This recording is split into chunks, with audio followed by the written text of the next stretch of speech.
Bonjour, c'est Jean-Baptiste Guérassag, pasteur à Châtelaillon-Plage qui vous parle. Je pense que j'ai dû lire entre 30 et 40 fois la Bible et il y a toujours quelque chose de nouveau à apprendre.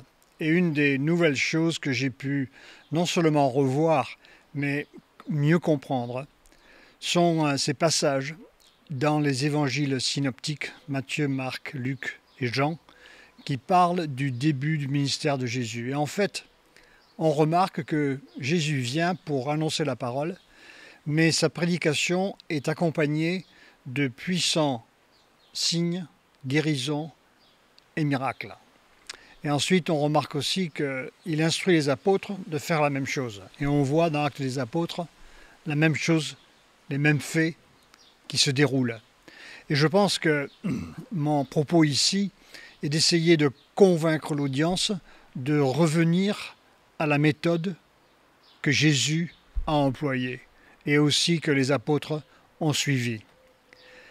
Alors, nous allons voir aujourd'hui ensemble le miracle qui prit place à une piscine qui s'appelle Bethesda à Jérusalem. Alors, dans l'évangile de Jean, après que le miracle de l'eau qui avait été changée en vin avait pris place à Cana, il y avait eu la guérison de l'officier royal. Ensuite, la guérison de ce paralytique de Bethesda est le troisième signe qui est accompli par Jésus. Et donc, il prend place dans cet endroit qui est extrêmement connu où beaucoup de malades restaient pour attendre une guérison divine. Le terme hébreu Bethesda signifie Beth, c'est maison, et Chesed signifie miséricorde. Il a deux facettes. D'une part, le terme veut dire qu'une personne ne reçoit pas la rétribution ou le jugement qu'elle mérite à cause de ses péchés, mais en même temps, et d'autre part, elle reçoit les bénédictions divines non méritées. La miséricorde inclut donc le pardon du péché, mais aussi la grâce et la faveur divine. Et celle-ci vient librement de Dieu. Considérons maintenant le texte que je vais vous lire dans Jean chapitre 5. Commencez par le verset 1. Après cela, il y eut une fête des Juifs, et Jésus monta à Jérusalem. Or, à Jérusalem, près de la porte des brebis, il y a une piscine qui s'appelle en hébreu Bethesda, et qui a 5 portiques. Sous ces portiques étaient couchés un grand nombre de malades, des aveugles, des boiteux, des paralytiques, qui attendaient le mouvement de l'eau. Imaginez la scène de ces personnes qui sont malades et qui attendent une guérison divine. Il est indiqué ici car un ange descendait de temps en temps dans la piscine et agitait l'eau. Et celui qui descendait le premier, après que l'eau avait été agitée, était guéri, quelle que fût sa maladie. Pardon. Là se trouvait un homme malade depuis 38 ans. Jésus, l'ayant vu couché, sachant qu'il était malade depuis longtemps, lui dit « Veux-tu être guéri ?» Et le malade lui répondit « Seigneur, je n'ai personne pour me jeter dans la piscine quand l'eau est agitée, et pendant que j'y vais, un autre descend avec moi. » Et Jésus lui dit « Lève-toi, lui dit Jésus, prends ton lit et marche. » Et aussitôt, cet homme fut guéri. Il prit son lit et marcha. Remarquons ici que Jésus demande « Veux-tu être guéri ?» On pense aussi à Bartimée qui était aveugle. Jésus avait prié pour lui, il avait été guéri, mais Jésus lui avait demandé « Qu'est-ce que tu veux que je fasse pour toi ?» Et Bartimée n'a pas répondu, l'aveugle, il n'a pas répondu « Je voudrais que tu me donnes une canne ou bien un chien pour que je puisse les suivre le chien. » Une canne pour m'aider à marcher, il a dit « Je veux voir ». Et nous devons demander à Dieu, ceux qui sont dans la souffrance, de nous guérir d'une manière ou d'une autre, mais principalement par sa puissance. C'était un jour de sabbat. Les Juifs dirent donc à celui qui avait été guéri, « C'est le sabbat, il ne t'est pas permis d'emporter ton lit. » Et il leur répondit, « Celui qui m'a guéri m'a dit, prends ton lit et marche. » Et ils lui demandèrent, « Qui est l'homme qui t'a dit, prends ton lit et marche ?»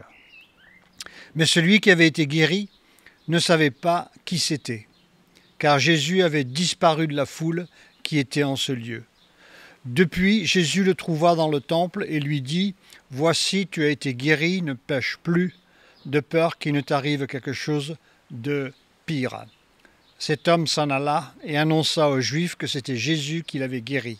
C'est pourquoi les Juifs poursuivaient, persécutaient Jésus, parce qu'il faisait ces choses le jour du sabbat. Quand vous faites, au nom de Dieu, des miracles, il faut s'attendre à être persécuté. Je me souviens d'un pasteur qui était en Floride, qui, après avoir prêché, il avait demandé à Dieu de faire des miracles, il en a eu des nombreux, et l'État de Floride l'avait mis en garde à vue pour avoir exercé la médecine sans licence. En ce qui concerne les guérisons qui étaient opérées à cet endroit, à la piscine de Bethesda, il est difficile de savoir si la phrase expliquant qu'un ange descendait de temps en temps figure dans certains manuscrits grecs de l'évangile de Jean. Cependant, le texte dans lequel le paralytique explique qu'il ne peut pas se rendre à l'eau quand elle est agitée figure dans tous les manuscrits.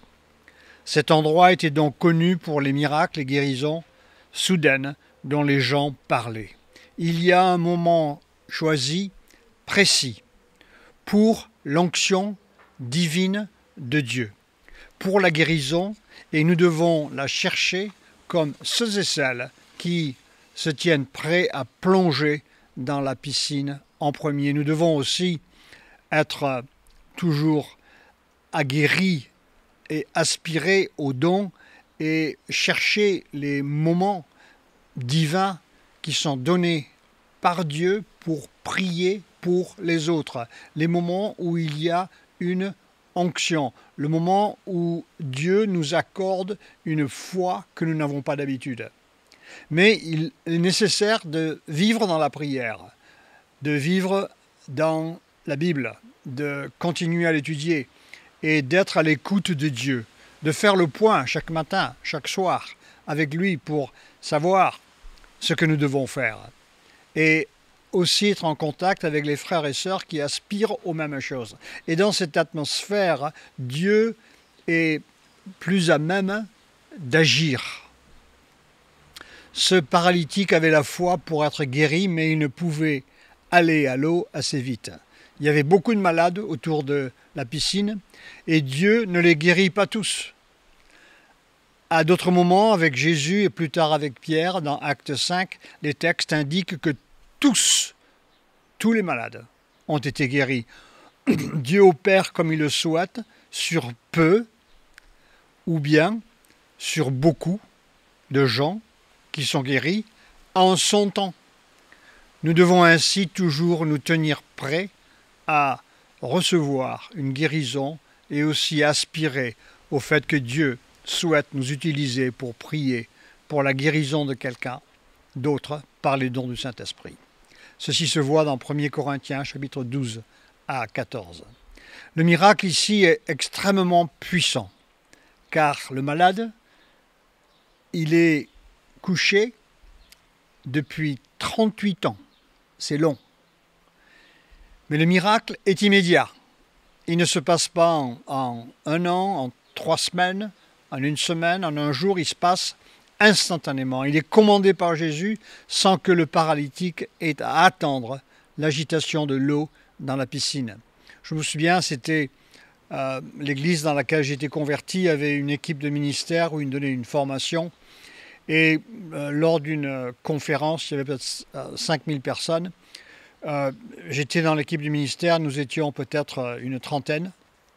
Et les gens qui avaient besoin de prière ont été appelés devant à la fin de la prédication.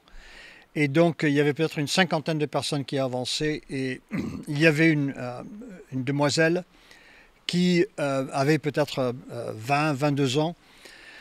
Et elle était sur une chaise roulante. Et il se trouve que la seule personne qui était sur une chaise roulante, c'est elle qui est venue juste là où j'étais, parce que la ligne qui avait été mise, la ligne de cette équipe de ministère, avait été mise juste devant l'estrade, et moi j'étais juste en face de cette dame. Alors on m'a dit, prie pour elle.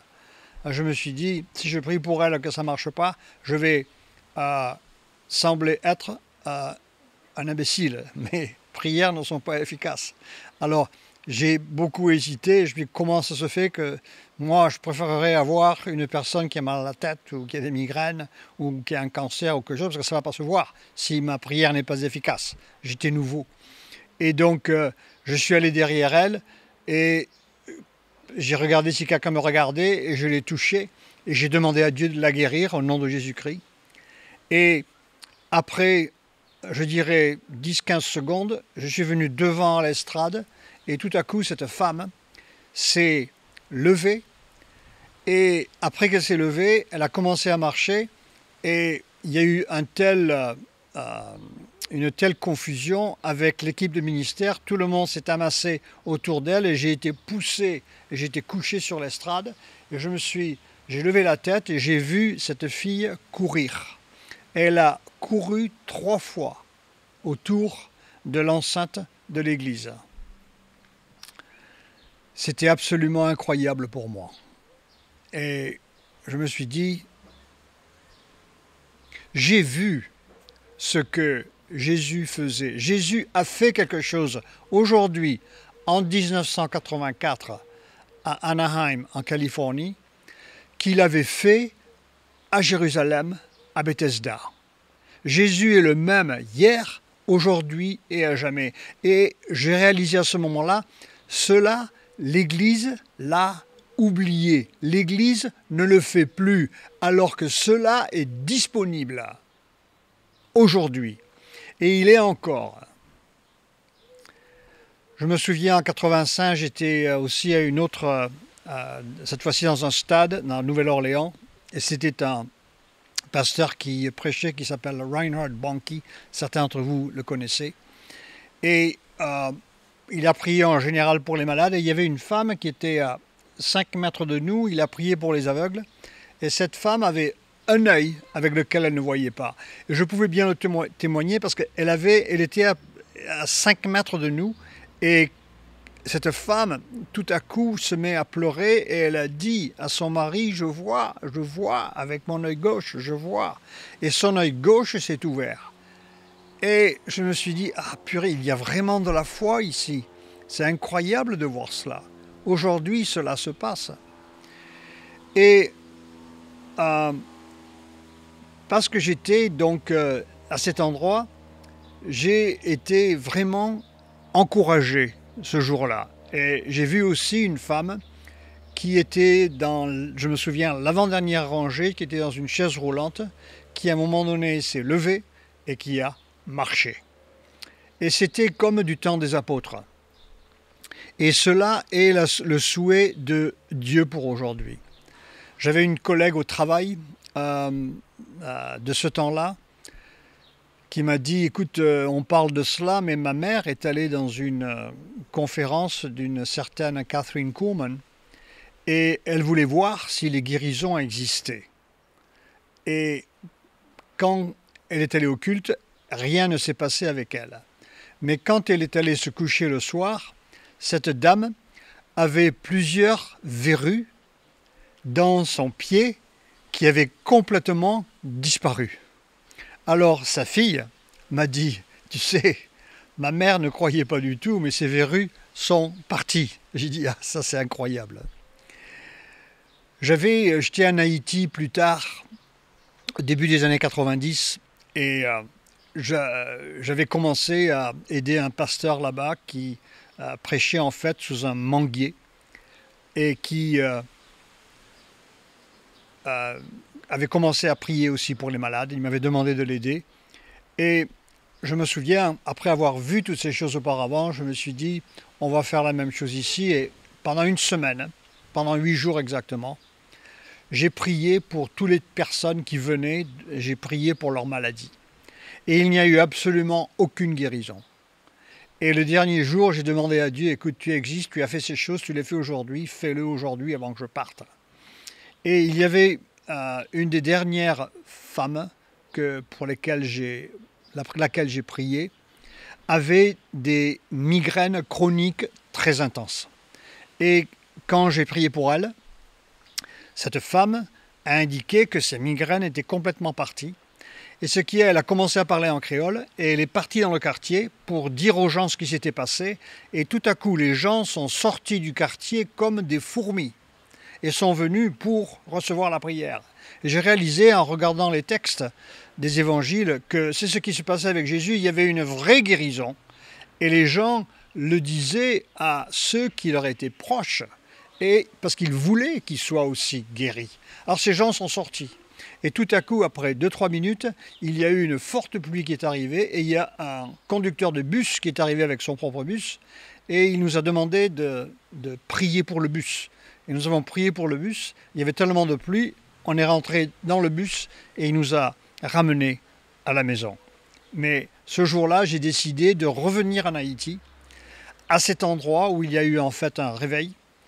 Et j'y suis allé plus d'une 50aine de fois, c'est au Cap-Haïtien. Ça s'appelle aujourd'hui le tabernacle de Charrier. Et il a été commencé, ce réveil a commencé sous un manguier.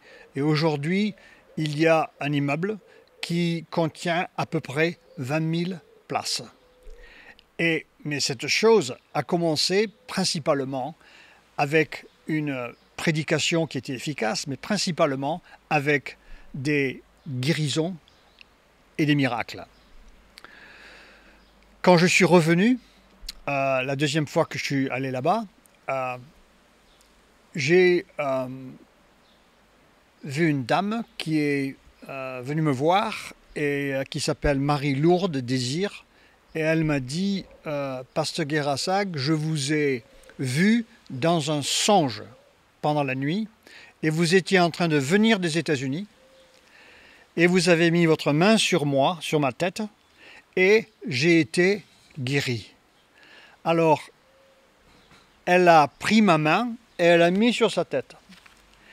Et cette femme avait des crises d'asthme sévères au point où elle ne pouvait plus nourrir son bébé, sa petite fille. J'ai vu il y a 2 ans maintenant, sa petite fille qui s'appelle Magdala. Je l'ai vue en Haïti. Et j'étais très heureux de voir la santé qu'elle a et aussi la santé de la mère. Et cela m'encourage beaucoup.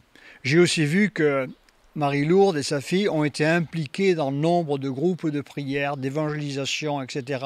et qu'elles le restent encore. Elles sont très dévouées envers Dieu. Mais c'est quand même assez incroyable qu'elle voit un songe. Et elle me voit, elle ne m'a jamais rencontré. Elle me voit dans un avion venir des États-Unis et ensuite le miracle vient. Il y avait un pasteur qui a implanté des églises qui venait de Cuba, un descendant de huguenots français, qui s'appelait Touarak, et qui a eu un ministère très efficace, mais ensuite il a eu la malaria.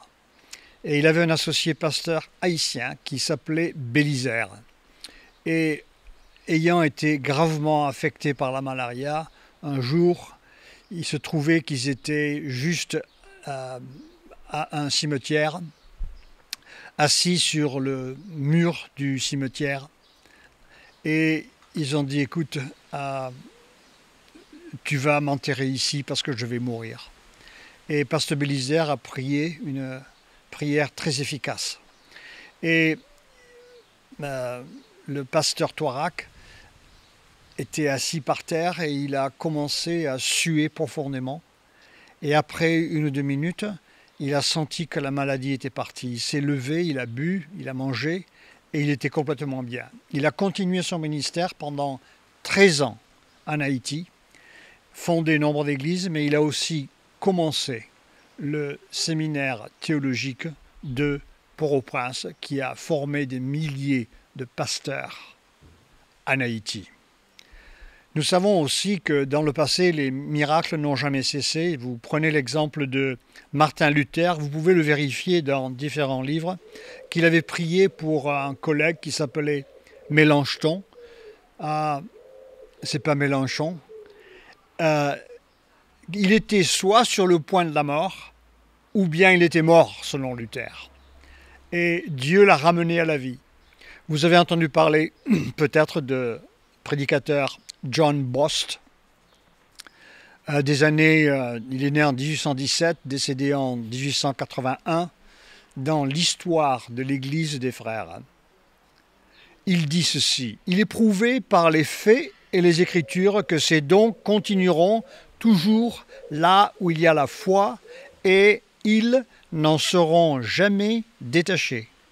Nous devons seulement discerner les vrais des faux, les miracles mensongers provenant du diable. Par exemple, Jésus dit dans Matthieu 7 que les faux prophètes feront des faux miracles. Nous voyons aussi que les sorciers de Pharaon, qui ne faisaient pas la volonté de Dieu, mais qui étaient contre Moïse et Aaron, faisaient certains miracles. Mais les pharisiens critiquent Jésus autant pour avoir guéri quelqu'un le jour du sabbat. Ils se trompent. Nous voyons donc le sabbat est le jour du Seigneur. Donc, d'ailleurs, Paul explique que les chrétiens devraient prier ainsi lors de leurs assemblées, parce que là, il n'y en a pas. Dans 1 Corinthiens 11 du sabbat chrétien, 11 à 14, Paul parle de la manifestation de l'Esprit parmi les membres de l'Église réunis. Et ils se réunissaient pour le sabbat chrétien. Comme pour Jésus, généralement, ces manifestations divines ne s'opèrent pas d'une manière isolée ou séparée de la proclamation de l'Évangile. L'auteur d'Hébreux chapitre 2, versets 3-4, souligne que ces dons du Saint-Esprit, guérison et miracles, accompagnent et authentifient la proclamation de la parole prêchée. Il faut voir aussi que quand on dit guérison, miracle, signe, prodige, ces choses sont listées dans les dons du Saint-Esprit. Alors, les deux sont un. Nombre de chrétiens d'aujourd'hui se comportent comme ces pharisiens, regrettablement, qui voulaient empêcher Jésus de faire des guérisons le jour du sabbat. Et cela est parce qu'ils sont incrédules. Jésus dit plus tard au paralytique qui est guéri: « Ne pêche plus de façon à ce qu'il ne t'arrive quelque chose de pire. » Il faut dire que nombre de personnages dans la Bible souffrent alors qu'il est indiqué que leurs souffrances ne proviennent pas du tout de leur péché. C'est le cas de Job, c'est aussi, Jésus l'affirme, de l'homme né aveugle dans Jean chapitre 9. Beaucoup de prophètes et disciples ont souffert à cause de leur justice et en dénonçant le mal. Par contre, d'autres sont jugés par rétribution divine. Ceux qui sont mordus par les serpents dans le désert pour cause de rébellion, on voit Myriam frappée de lèpre, Géasi, le serviteur d'Élisée, qui hérite la lèpre de Naaman qui a été guéri. Après avoir sollicité des biens par convoitise et mensonge, comme nombre d'autres. Alors il nous appartient de ne jamais juger une personne qui souffre. L'exemple de Jésus que Jésus donne à Bethesda en guérissant le malade est très révélateur. Jésus ne dit explicitement pas que le paralytique est malade à cause de son péché. Toutefois, Jésus dit « ne pêche plus » et ajoute que s'il continue à pécher, il pourrait lui arriver quelque chose de pire. Il ne dit pas que sa condition de paralysie provenait du péché. Toutefois, comme tout homme, il n'était pas sans péché. La guérison de Bethesda, en fait, révèle la miséricorde de Dieu. Dieu prend plaisir à pardonner et à guérir.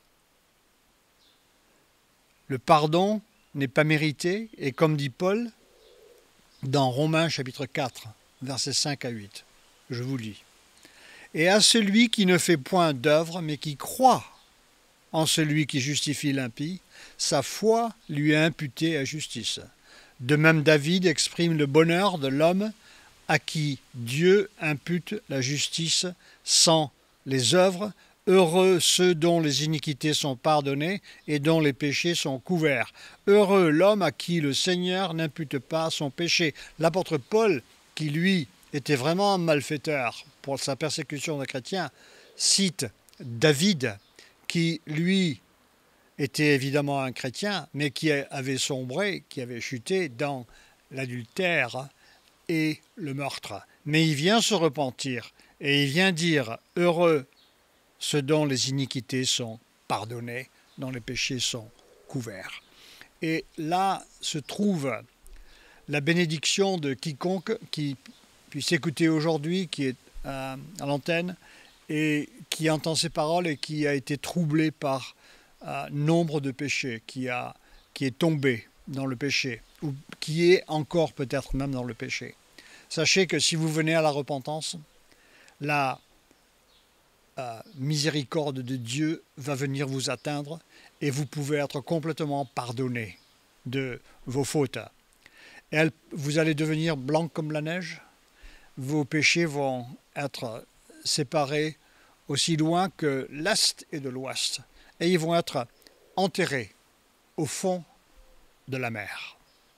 Dans Marc chapitre 2, Jésus déclare au paralytique qui est introduit par le toit, vous vous souvenez sans doute, « Tes péchés te sont pardonnés, lève-toi, marche. » Et il dit aussi à la femme prise dans l'adultère que les Juifs voulaient lapider, il lui dit « Je ne te juge pas et ne pêche plus. » Et ça, c'est intéressant de lire ceci parce que quand une personne vient à Christ, vient maintenant à marcher avec Dieu, vient à être baptisé, lui va et ne pêche plus. Ceci ne veut pas dire qu'on va maintenant être parfait, mais ceci signifie que Dieu maintenant va petit à petit nous changer pour devenir de plus en plus conformes à lui et que chaque jour nous devons lui demander de nous pardonner de nos fautes, de façon à ce que nous soyons, comme le terme théologique indique, sanctifiés. À mon avis, l'Église d'aujourd'hui, pour en revenir à ces miracles, a perdu l'engagement et le zèle de l'Église primitive. Elle veut tout bien connaître dans les Écritures, mais refuse simplement de faire ce que Jésus a dit de faire concernant la pratique des guérisons et les miracles. Si vous demandez des volontaires pour aller nourrir les pauvres, voir les réfugiés, ou faire des œuvres caritatives ou humanitaires, vous allez en trouver à tire-larigot, beaucoup. Mais si vous demandez à quelqu'un de venir dans une équipe de guérison, de ministère, pour prier pour les malades, chasser des démons, vous allez en trouver que peu. Et c'est ce que Jésus faisait ici. Il n'est pas contre aider les pauvres, au contraire, aider les veuves. Au contraire, mais il demande d'abord prêcher la parole, guérissez les malades, chassez les démons. Et aujourd'hui, l'Église, dans ce domaine, est en banqueroute. Et elle doit se refaire, elle doit se reconstituer, elle doit retrouver les priorités de Jésus. Elle dit d'ailleurs que ces dons miraculeux ont cessé l'Église, avec l'Église primitive. Elle juge ceux qui continuent à les pratiquer, elle les persécute. Elle pense qu'ils sont mal guidés, mal inspirés ou bien dans l'erreur. Écoute, ça, c'est pas pour aujourd'hui. C'est trop radical. En fait, l'Église prêche, mais elle a oublié le reste que Jésus a demandé de faire. Ainsi, il n'est pas étonnant aujourd'hui que les choses ne marchent pas en fait, en réalité, sur le terrain trop bien. Dieu souhaite que nous montrions une démonstration de puissance divine à tous les incroyants. Jésus a été un modèle pour la formation de ses disciples et il doit le rester aussi pour nous. Nous devons prêcher, guérir les malades, chasser les démons. Ne pas croire que Jésus et Paul nous demandent de faire les mêmes choses aujourd'hui équivaut à désobéir Jésus et son Saint-Esprit. Enseigner que les miracles ont cessé est un pire péché. Et il faut s'en repentir. Et vous qui croyez, demandez que la puissance de Dieu descende, et elle va descendre. Tout à coup, elle viendra. Ce que vous avez demandé viendra. Si vous ne l'avez pas, continuez à frapper à la porte, et la porte vous sera ouverte. Continuez à chercher, et ensuite, vous trouverez. Demandez. Et Dieu vous répondra. Le jour viendra où Dieu déchirera le ciel et descendra lui-même. Et vous serez agréablement surpris de le voir à l'œuvre parmi vous. Nous devons appeler Dieu pour sa miséricorde en vue de nous pardonner pour être sauvés et aussi d'intervenir quand nous luttons aussi dans le péché. Le monde, la chair, c'est-à-dire quand on parle de la chair dans la Bible, par exemple dans Romains, Paul parle de notre nature pécheresse. Et aussi le diable, le monde, la chair, le diable sont ensemble trop forts pour nous.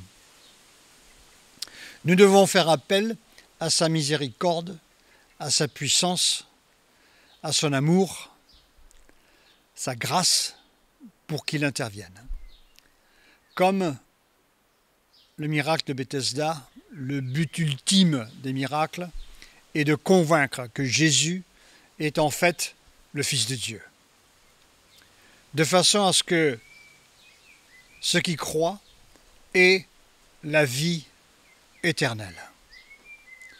Dans Jean chapitre 20, verset 30, il est indiqué « Jésus a fait encore en présence de ses disciples beaucoup d'autres miracles qui ne sont pas écrits dans ce livre.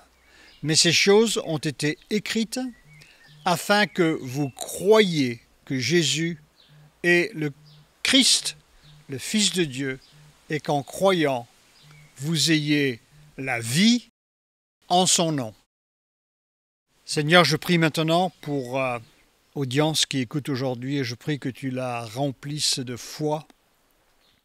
Et je prie aussi que tu renouvelles chacune dans cette aspiration des miracles, des signes, des prodiges, des dons du Saint-Esprit, mais aussi de la miséricorde que Dieu a manifestée quand il a prêché la parole en Palestine, en Galilée, à Jérusalem.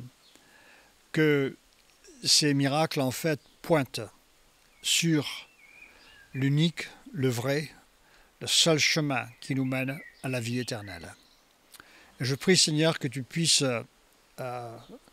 donner à chacune aujourd'hui d'examiner sa position à ce sujet et à remplir chacune d'un nouveau zèle, une nouvelle aspiration, une grande